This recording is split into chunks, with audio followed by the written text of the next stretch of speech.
बिल्कुल चुन्नू मुन्नू बच्चे जब हम थे तब से हमें यह सिखाया जा रहा है आई और वी के साथ अगर फ्यूचर दिखाना है, फ्यूचर समझते हो जो आप बनाने के लिए यहां बैठे हैं, उसी को फ्यूचर कहा जाता है। उसी की अपेक्षाएं और आशाओं के साथ आप यहां रोज आते हो, 5 घंटे हम जैसे महानुभावों को झेलते हो कि एक दिन तो मैं भी नौकरी लगी जाऊंगा, इसे फ्यूचर कहा जाता है।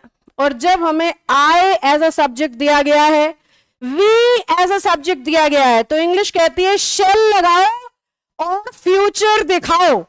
पर फ्यूचर की जो सबसे बड़ी बात होती है वो होती है इट इज नॉट श्योर।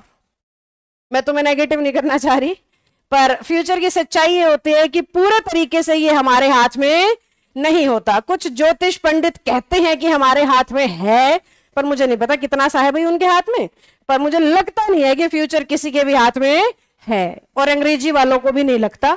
इसीलिए उन्होंने ये रूल बनाया है कि future means 99%, it can never be 100%। हालांकि इंग्लिश इसका रिवर्स भी कहती है कि अगर आपका सब्जेक्ट ही है, शी है, इट है, दे है, या किसी का नाम है, आपके क्लास में मुझे एक ही बच्चे का नाम पता है, वो मैंने लिख दिया है।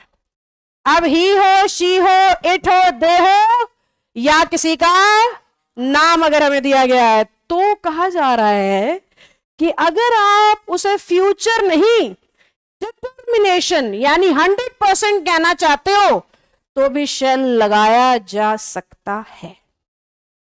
ध्यान से समझना, ये चीज स्पोकन में यूज नहीं होती है, पर काम बहुत आएगी जब एरर करोगे, और हजम नहीं होगी जब पेपर में क्वेश्चन में आएगी।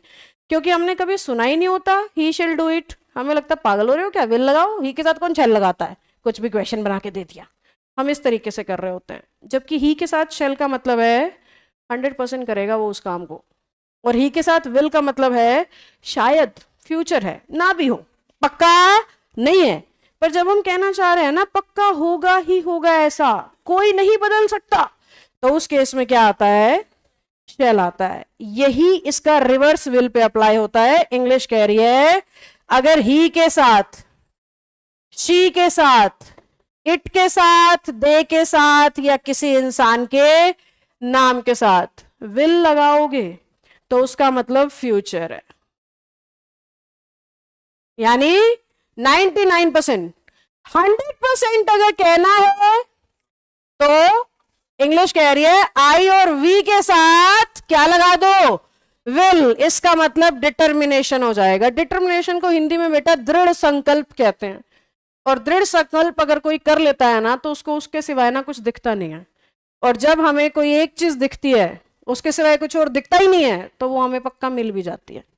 अगर हमारे पास कोई डाइवर्जन नहीं है, हमारा फोकस एक ही चीज पे है, हम उसी एक ही चीज की तरफ बढ़ते चले जा रहे हैं, तो पूरी पूरी संभावना है कि वो एक चीज हमें मिलेगी ही मिलेगी। अगर हमारे पास कोई और डाइवर्जन नहीं है, तो ऐसी फीलिंग को दिखाने के लिए इंग्लिश कह रही है आई और वी के साथ क्या लगा दो, विल लगा दो। यूज तो ऐसा हुआ करता है, इसलिए बहुत सारी मूवीज में आई विल किल यू ऐसे बोलते, उसका मतलब पक्का मारूंगा, तो बच नहीं सकता।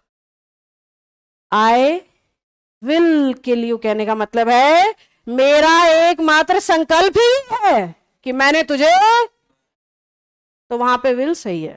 अगर कोई कह रहा है आई शैल किल यू तो कह रहा है मन सा तो कर रहा है यार, देखूंगा, ठीक है। अगर वो कह रहा है आई शैल, कोई बच्चा कह रहा है आई शैल पास दिस टेस्ट, मतलब उसको डाउट है अपने पे थोड़ा, वो उम्मीद कर रहा है पर उसे पक्का भरोसा नहीं है। पर अगर वो कह रहा है I will pass this test, यानी उसे पक्का यकीन है कि अब की बार मुझे कोई रोक नहीं सकता। और जब आपकी तैयारी इस लेवल की होती है ना, तो आपको रिजल्ट आने से पहले ही पता होता है कि अब की बार मेरा पेपर पास होगा।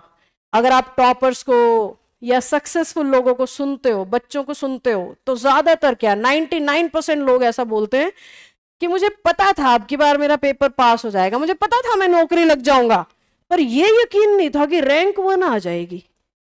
ये तो पता था कि पक्का नौकरी लगूंगा, अब की बार मेरे से कोई नहीं छीन सकता, ये तो पता था, पर ये उम्मीद नहीं थी कि मेरी रैंक कौन सी आ जाएगी, पहली आ जाएगी। तो जब आप इस लेवल की तैयारी करते हो तो आपको पता होता है कि अब की बार मुझे कोई रोक नहीं सकता। उस सिचुएशन में आप आई और वी के साथ विल को प्रेफर करो। जब आपने दिखाना है भाई हो सकता है ना भी हो, फ्यूचर है, कुछ भी हो सकता है, ऐसी फीलिंग जब आपको देनी है तो ही शी इट के साथ क्या लगा दो, विल लगा दो।